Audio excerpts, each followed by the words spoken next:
Have you ever wondered why so many men end up losing everything they thought they were fighting for? The brutal warning is not about love, but about control, and the rules were written long before you were born. Nietzsche once said that power hides beneath every moral code, and nowhere is that truer than in the games women play without even realizing they are playing them. What destroys most men is not betrayal, but the illusion that they were never playing a game in the first place. Men are raised to believe that sincerity guarantees reciprocity, but reality does not reward naivete. It exploits it. Every concession you make, every sacrifice you disguise as love, becomes a silent negotiation you never knew existed. By the time you realize the balance has shifted, your identity has already been rewritten. Nietzsche warned that those who do not question morality become its victims, and in modern relationships, morality is the perfect disguise for manipulation. The tragedy is not that women consciously deceive men, but that men deceive themselves first. You build castles on the idea of unconditional devotion, while ignoring the quiet conditions being set beneath the surface. Every promise of permanence hides an unspoken price that grows with time, one choice at a time, until the cost is everything you thought was yours. The game works because you mistake obligation for love and control for commitment. From the very beginning, women test, measure, and calibrate. Not always intentionally, but instinctively, through patterns carved by evolution. They seek security, status, and strength because biology rewards those who secure the most capable protector. Nietzsche called this the will to power, and it moves beneath polite conversation and romantic ideals alike. To ignore this is not noble, it is suicidal. Consider how quickly your individuality begins to erode when attraction becomes attachment. Your free time is traded for shared plans, your ambitions for compromise, and your instincts for harmony. You tell yourself this is maturity, but beneath it lies surrender disguised as virtue. The slow death of autonomy feels painless because it wears the mask of love. Modern men fall because they expect desire to be permanent, when in reality, desire is transactional. A woman's attraction is rarely about who you are. It's about what you represent in her hierarchy of options. This isn't cynicism. It's Nietzsche's clarity. Behind every declaration of affection lies an economy of value and leverage. If you refuse to see it, you become currency in someone else's strategy. Even Nietzsche's disdain for morality speaks here. The good man is celebrated precisely because he is predictable, controllable, and compliant. But compliance breeds contempt, not love, because scarcity creates value and abundance destroys it. The more you abandon your boundaries, the faster you are devalued, no matter how noble your intentions. Women rarely need to ask for power. Men give it away willingly, believing devotion is strength. But every time you overinvest, every time you prioritize her needs above your own identity, you teach her exactly how much you can tolerate before breaking. What begins as love becomes leverage, and the deeper you fall, the less power you retain. The irony is brutal. What women say they want often contradicts what keeps them attracted. Words invite kindness, but actions reward strength. Declarations praise vulnerability, but instincts crave dominance. Most men listen to what is said and ignore what is chosen, failing tests they never knew they were taking. By the time respect evaporates, desire has long since disappeared. Nietzsche warned that self-betrayal is the most unforgivable sin, and modern men commit it daily without knowing. You betray yourself when you place her happiness above your principles, when you silence your instincts to maintain harmony, when you make yourself optional in your own life. Every game you lose begins with the refusal to play by your own rules. The truth is not malicious, it is structural. Women are not conspiring against you, but their psychology optimizes survival first and sentiment second. Every display of strength, independence, and scarcity signals value to their subconscious. Every display of neediness, overavailability, and dependency signals weakness, and weakness triggers an ancient instinct to disengage. Attraction was never meant to be fair. It is not symmetrical, democratic, or negotiable. It is primal. You cannot argue a woman into wanting you. You cannot explain yourself back into respect. You are either chosen at the level of instinct, or you are tolerated out of convenience. And the more you chase, the less you are chased. Most men misread the silence between words, thinking patience equals security when it often signals disengagement. The quiet withdrawal, the subtle distance, the sudden disinterest, they rarely arrive as explosions, but as slow leaks you cannot patch. Nietzsche called this passive nihilism, decay disguised as stability, comfort masking decline. The brutal warning is this: if you make her validation your compass, you will always walk in circles. The man who bends endlessly to prove worthiness eventually finds himself unworthy in her eyes. Respect cannot be begged. It must be earned through the refusal to compromise who you are. Power cannot be given. It can only be maintained. There is no cruelty in this truth, only clarity. The same biological imperatives that drive men toward beauty drive women toward security, and pretending otherwise leads only to suffering. You are competing in an arena you did not choose, but refusing to play by the rules does not change the outcome. It ensures your defeat. Nietzsche warned against the comfort of illusions because illusions preserve weakness. Believing love alone will protect you. Believing promises outweigh instincts. Believing equality cancels biology. These are myths designed to soothe you while stripping your leverage. The system works because you want to believe it does not exist. You cannot navigate these dynamics with hope. You must navigate them with awareness. The man who observes patterns instead of listening to words avoids playing games he cannot win. He stops trying to be chosen and instead becomes the chooser, forcing others to qualify for his presence rather than surrendering it blindly. This shift changes everything. When you stop competing for approval, you change the terms of engagement entirely. A man who prioritizes his mission over validation forces respect without asking for it. His absence creates more attraction than his constant availability ever could. He is not cruel, he is rare, and rarity is power. You are not meant to give up love, but you must refuse to give up yourself. When connection enhances your freedom, it is healthy. When it demands your surrender, it is theft disguised as intimacy. Nietzsche would remind you that strength begins where dependence ends, and no amount of devotion compensates for the loss of sovereignty. If you want more insights like this, subscribe now and join the conversation. The truth is uncomfortable, but it is the only protection you have against playing a game you never understood and losing everything you thought you had. Men rarely question the framework shaping their desires, yet they spend their lives trapped within them. Nietzsche warned that values are manufactured to control behavior, and in relationships, this control often hides beneath the illusion of romance. Men who surrender without understanding the stakes lose their freedom before they realize they are negotiating it away. Every choice you make with blind faith carries a silent cost you are not calculating. Women do not need to state the rules. They are written in instinct. Nature programs them to test boundaries, measure resilience, and select the strongest signal of security. These tests are not malicious. They are biological imperatives disguised as emotional demands. When you fail them, respect evaporates first, desire soon after, and attachment becomes strategic rather than passionate. Modern men enter this dynamic unprepared, believing declarations instead of observing behavior. You hear promises of unconditional love and assume permanence, but attraction was never designed to be permanent. It shifts, recalibrates, and responds to changing hierarchies of value.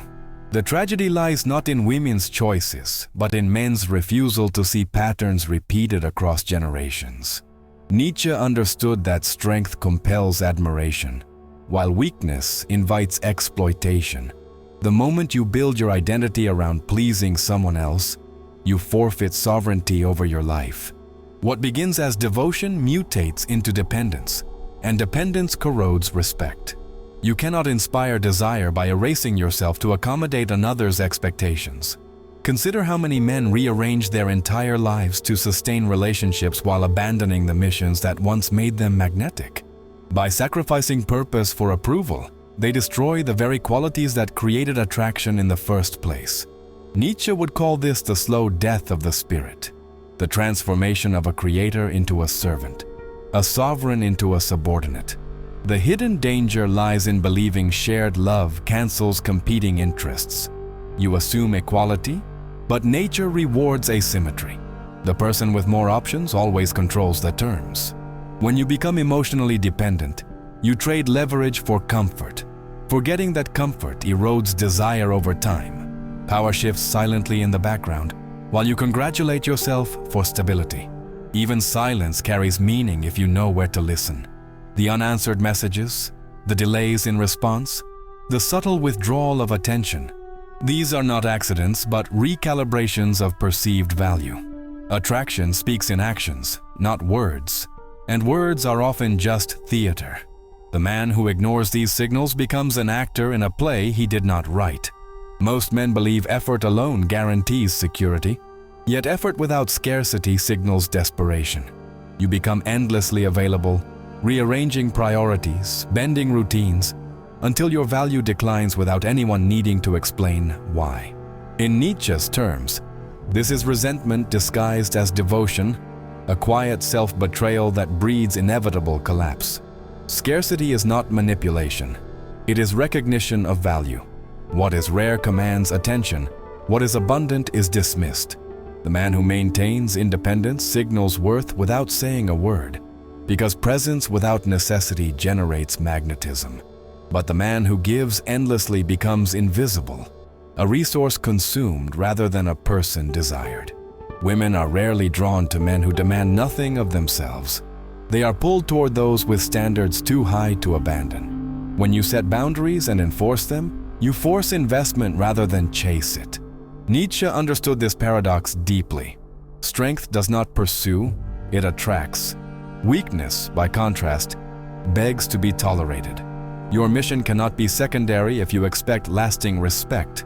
Without a vision that transcends any relationship, you become replaceable, absorbed into someone else's narrative rather than living your own.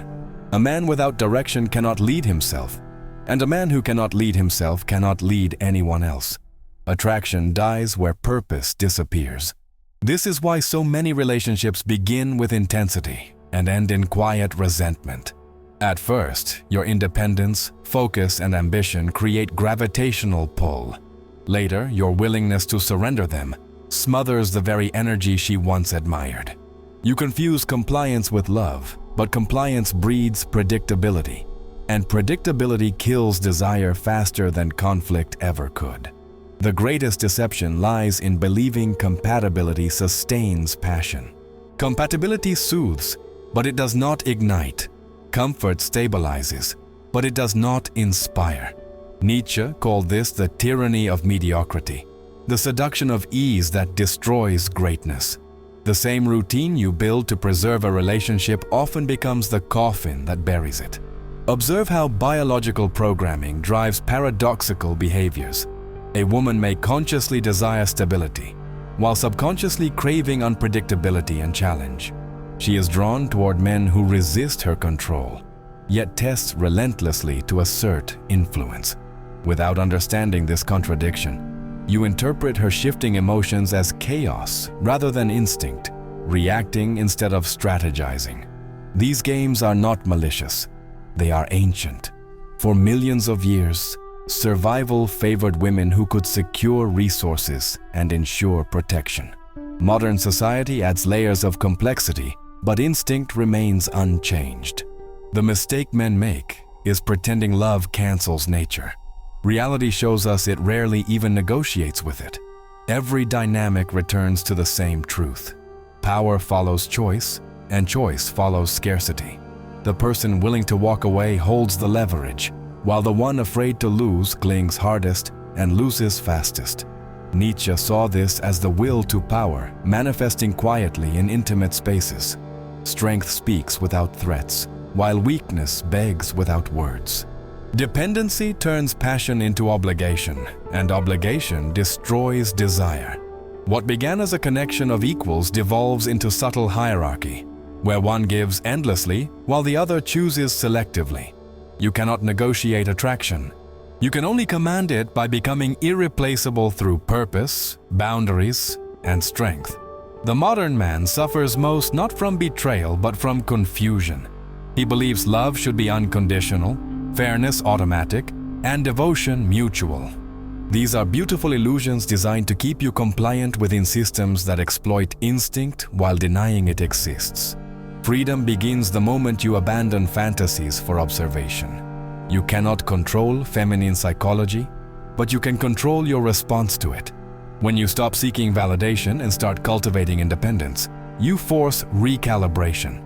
You shift from participant to prize, from resource to rarity. Nietzsche would remind you that becoming indispensable to yourself is the only path to never being disposable to anyone else. The men who thrive are not colder, crueler, or more detached. They are simply conscious. They see patterns clearly, act strategically, and refuse to betray themselves for temporary approval. Their strength is not in domination, but in self-mastery.